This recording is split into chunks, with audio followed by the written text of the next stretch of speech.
Hello all. As expected, Microsoft and a cadre of other vendors unleashed updates this past week. I shouldn't be surprised that the quantity appears to be increasing, but I am.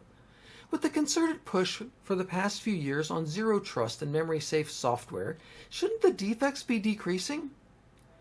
Microsoft, for their part, plugged 2 zero-day defects, one of which was already under active exploitation. Our headline news section will get into a few more details and list some other vendors. Now, with the non-tech news of national and world events chronicling significant unrest, expect that threat actors will be taking advantage and launching fresh clickbait, phishing, and malware attacks. Definitely keep the shields up. Now, as usual, my commentary will be followed by a plethora of links to other items that are worth skimming to see if they interest you or pertain to your particular environment or of those you support. There's a lot more than what's provided in these opening comments. Google Chrome patched several more vulnerabilities this week. You know the drill by now. Close and reopen your browser or go to Help About to check for updates. Also, expect that other Chromium-based browsers such as Microsoft Edge will be updating shortly too.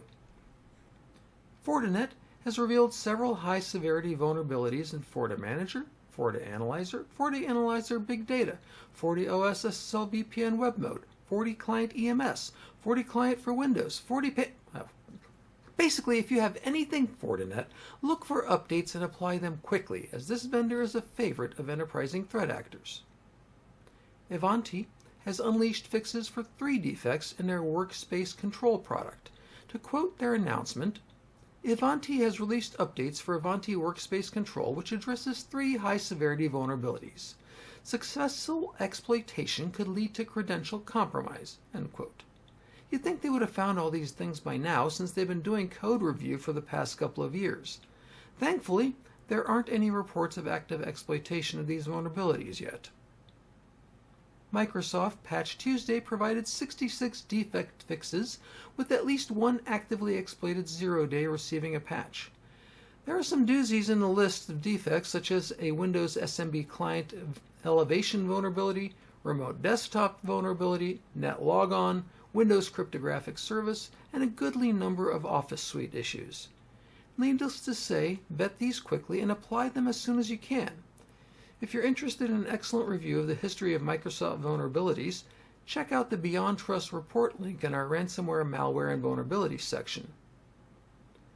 Salesforce has had 5 zero-days revealed, along with quite a few misconfiguration issues that can lead to data leakage and compromise. The 0 days were fixed by Salesforce, but the misconfiguration issues, which apparently are rather common, need to be fixed at the client end. If you use any of the Salesforce Industry Cloud offerings, you should immediately check the link for details on how to fix the holes. SAP has patched 14 defects that span a wide range of their products. Some of the flaws that were plugged are rated critical, such as in NetWeaver, so again, vet and apply the patches quickly. Interpol, working with 26 different countries as part of Operation Secure, just took down over 20,000 IP addresses and domains, along with 41 servers and over 100 gigabytes of data. The operation took down 79% of the malicious infrastructure and saw the arrest of 32 individuals linked to the criminal network. Score a nice win for the good guys. Supply chain attacks have massive downline impacts, as can be witnessed by the recent successful ransomware event at United Natural Foods, a distributor to over 30,000 stores and supermarkets in the USA and Canada.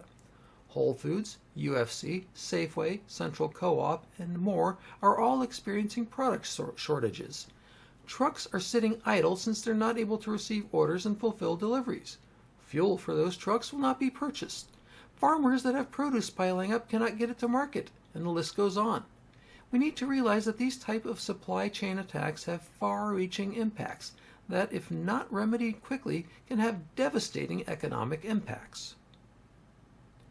Denmark and Germany are dumping Microsoft, citing digital sovereignty as the reasoning. That would be a desire to not be dependent upon foreign countries or powers for their computing and technological needs. The Danish government and the German state of Schleswig-Holstein have said that they will transition from Microsoft to Linux and LibreOffice, joining France's Gendarme and India's defense ministries. These moves are part of a growing trend and echoes the European Commission's call to take action to reduce the region's reliance on foreign-owned digital services and infrastructure. If this continues, it could be an interesting time for Big Redmond. This weekend, my wife and I took a train trip for a mini vacation. While on the train, I noticed that I was able to see the screen of the gentleman seated alone in front of me. I clearly saw his name, I'll call him Carlos, in about 24-point type in an Outlook email signature. He was working on replies to emails, financial spreadsheet forecasts, and a PowerPoint presentation that dealt with recent sales visits. At one point, he took a phone call and got up to go to the restroom at the front of the train car. He left his computer screen open, screen on, and unlocked. I kept looking at my watch to see how long he was away and completely out of sight of his computer. He was gone for over 5 minutes. When Carlos returned, I waited until his cell phone call ended, and then I moved to the one seat forward and introduced myself to him, calling him by name. I explained that I work in cybersecurity and told him how I knew his name.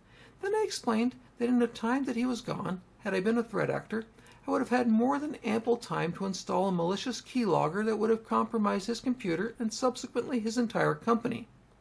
He was very appreciative and said that he'd share what he had just learned with his colleagues. I then showed him how to set up dynamic lock on his computer so that when he leaves its proximity, it automatically locks the screen. As Cyber Matt Lee says, #LockItUp. I'm doing my part to keep the world a bit safer. Keep the shields up.